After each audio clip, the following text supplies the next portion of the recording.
What is up guys, Deadset here. In this video I'll go over a build that I recommend to Season 6 Barbarians with the set that you receive for free at the start. Aside from the early game progression spec, I'll also go over an endgame variant that you can use to get yourself to the highest tiers of Greater Rifts. Let's go. Every new season offers you a one-time opportunity to quickly get a character to decent farming potential through a system called Hedrig's Gifts. The gifts are obtained by completing stages of the season journey, with 3 different achievements, each granting 2 pieces of a predetermined class-specific set. You can view the stages of the season journey at any time by clicking the yellow chapter button in the top right corner of the screen, to the right of the difficulty marker. In this example we're using a Crusader, but this is applicable to every class. Each Hedrig's gift appears as in-game mail, accessible via the mail button in the lower left corner of the screen, next to the chat button. Claiming the gift puts it in your inventory, where you can open it similarly to a bounty cache. The first of Hedrig's gifts is rewarded upon reaching level 70. The second of Hedrig's gifts is rewarded upon killing Izuel, the mini-boss in the Great Span, the area connected to the Silver Spire level 1, on Torment 2 or higher. Note the difference to Season 5, where the required boss was Zoltan Kulle. The third and final of Hedrig's gifts is rewarded upon soloing Greater Rift level 20. If you prefer to gauge your capability to complete it in time, it's roughly equivalent to a Torment 4 Rift. After you open the 3 gifts, you'll have all the necessary pieces to attain the full set bonus.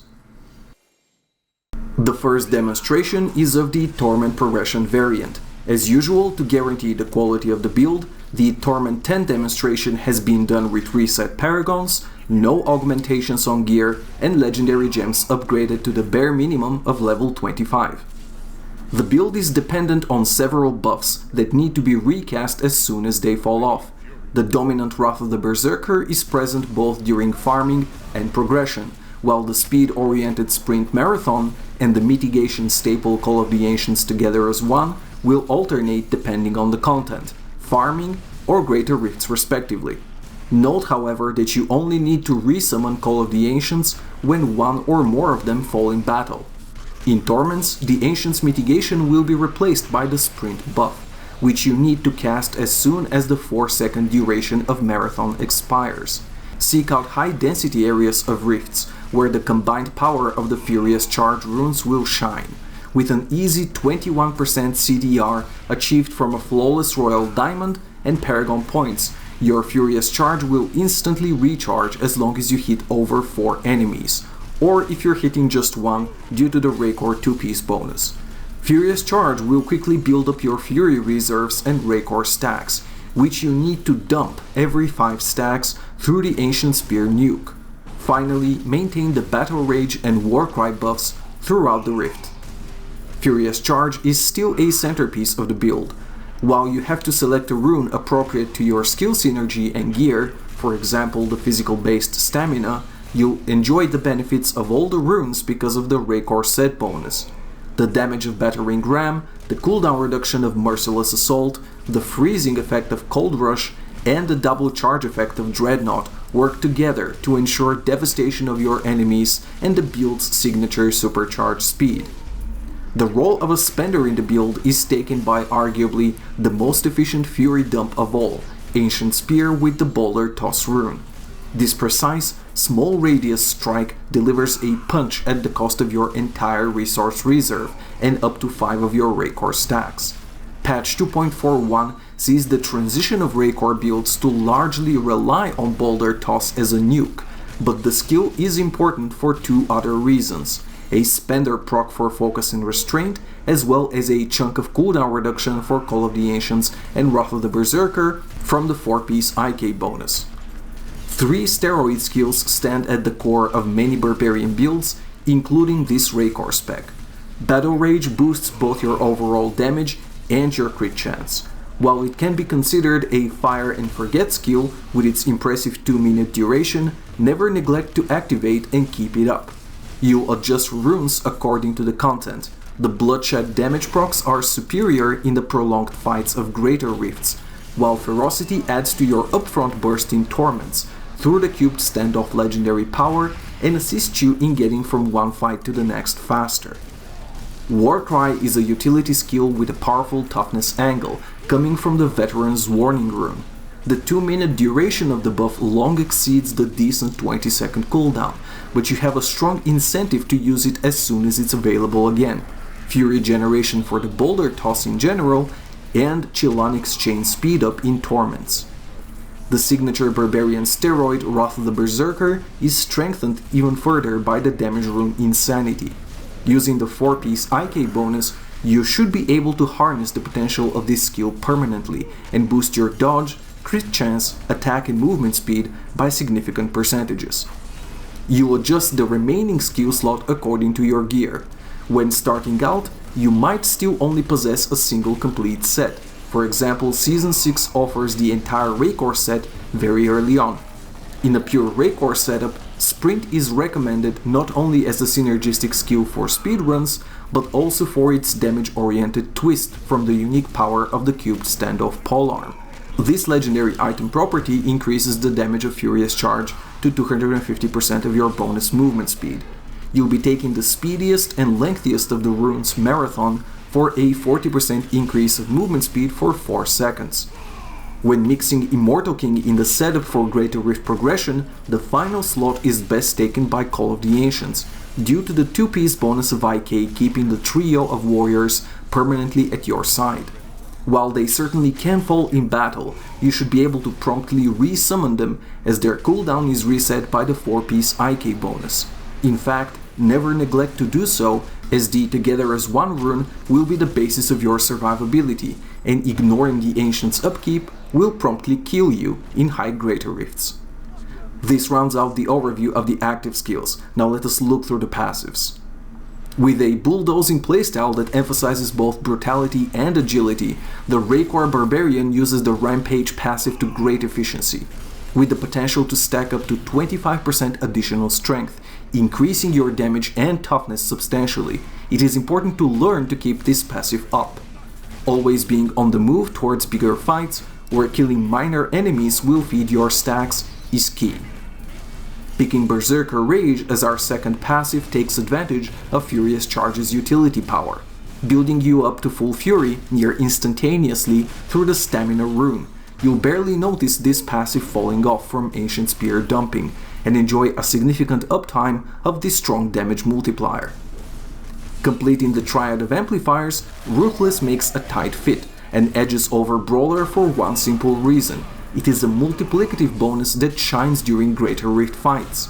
Once you bring your target below 30% health, your damage skyrockets with an additional 40%, ensuring the mortal blow will be dealt well ahead of the timer. Brawler can be included in a Torment setup, however, where the prolonged fighting power of Ruthless diminishes. You have some room for personal preference in the final passive slot. The general recommendation is Nerves of Steel, adding a cheat death backup plan to a generally glassy spec. Animosity expands your reserve with another 20 Fury, adding to the Boulder Toss burst potential. Other viable options include the Emergency Protection and Recovery of Relentless, or the Bursty Healing of Bloodthirst. Most notably, you can use Pound of Flesh in Torment speed farming to bolster your mobility and upfront damage, as well as to capitalize on the benefits of a cubed Avarice Band. As the demonstration showed, the build is completely viable for early progression with just the pure 6-piece Legacy of Raekor set, simply using a Standoff or Furnace for the weapon slot and Chilonic's Chain for the belt slot. However, it is recommended to transition to a Raekor and Immortal King mixture as soon as possible, taking 5 pieces and 3 pieces of each set respectively, and cubing a Ring of Royal Grandeur to reduce the number of items for set bonus completion by 1.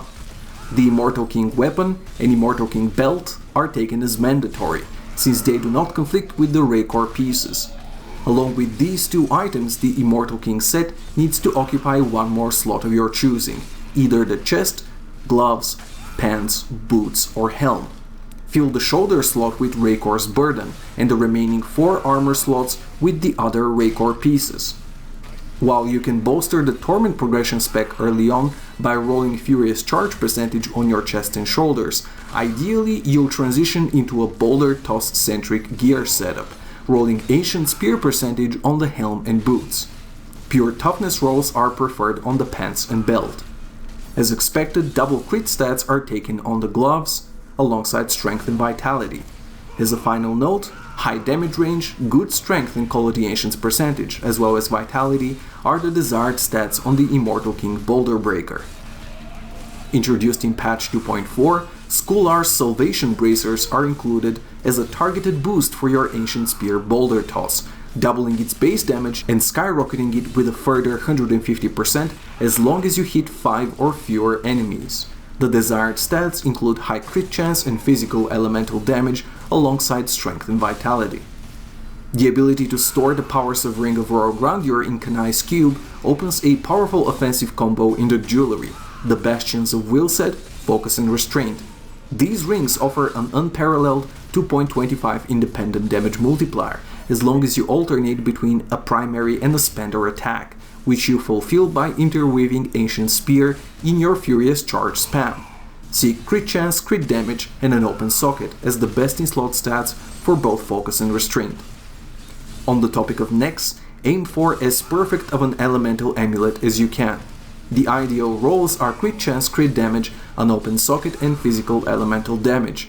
The better of an amulet you get with these stats, the lesser the concern when charging into the fray.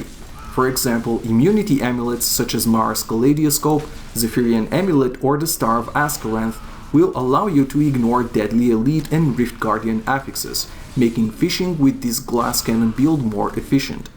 Good alternatives include a well-rolled Hellfire Amulet with a synergistic 5th passive like Animosity or Relentless, or even an all-purpose defensive neck like Eye of Edlich. Your 3 jewelry sockets will be taken up by the legendary gems Bane of the Trapped, Bane of the Stricken, and Esoteric Alteration. Bane of the Trapped is a potent source of additional damage, as it is its own multiplier in your total damage calculation. The gem procs itself with its level 25 property, and is otherwise kept up with the Cold Rush Freeze, making it an inseparable part of this crowd control reliant setup. Introduced in Season 4, Bane of the Stricken takes a firm slot in the second jewelry socket, building up your damage multiplicatively in prolonged fights, and with a level 25 bonus specifically targeting Rift Guardians, this gem is designed to assist AoE heavy builds in their struggle against single target high health enemies. In Torments or lower Greater Rifts, you can safely swap this gem out for the speedrun oriented Bane of the Powerful. Esoteric Alteration is the strongest mitigation gem available, and its impact is noticeable in a glassy, face-tanking build like Raekor, improving your elemental resistances with every gem level, as well as providing you with a last line of defense against one-shots through the level 25 property. Esoteric Alteration edges over other defensive options like Molten Wildbeast's Gizzard and Mutilation Guard. In Torments, you can swap this gem out for Boon of the Hoarder to encase yourself in a near impenetrable layer of defense and speed from the interaction between the cubed Gold Wrap and Avarice Band. The Kanai's Cube recommendations are as follows: the 300 Spear for Greater Rifts or Standoff for Torments for the weapon slot, Ancient Parton Defenders for Greater Rifts or Gold Wrap for Torments for the armor slot, and Ring of Royal Grandeur for the Raekor Immortal King combination, or Avarice Band for a pure Raekor setup for the jewelry slot. With the shift of set bonuses to reliance on Ancient Spear Burst in the Raekor equation, the preferred item for the weapon cube slot when Greater Rifting is the 300 Spear. In Torment difficulties, however, the focus on speed and upfront burst makes Standoff preferable. Ancient Spear will continue to one-shot enemies, but the Furious Charge half of the build will benefit greatly from all the skill and gem swaps that influence movement speed. The offense powers of the build come at a cost. The Barbarian suffers from more survivability issues than his melee colleagues, the Crusader and the Monk.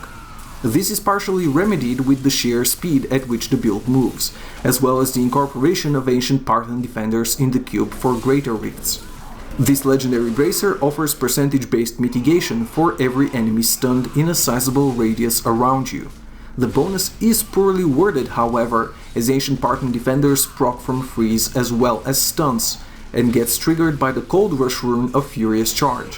For protection during Torment runs, you can abuse the endless streaks of gold from Boon of the Hoarder to render yourself near immortal with a gold wrap in the same slot.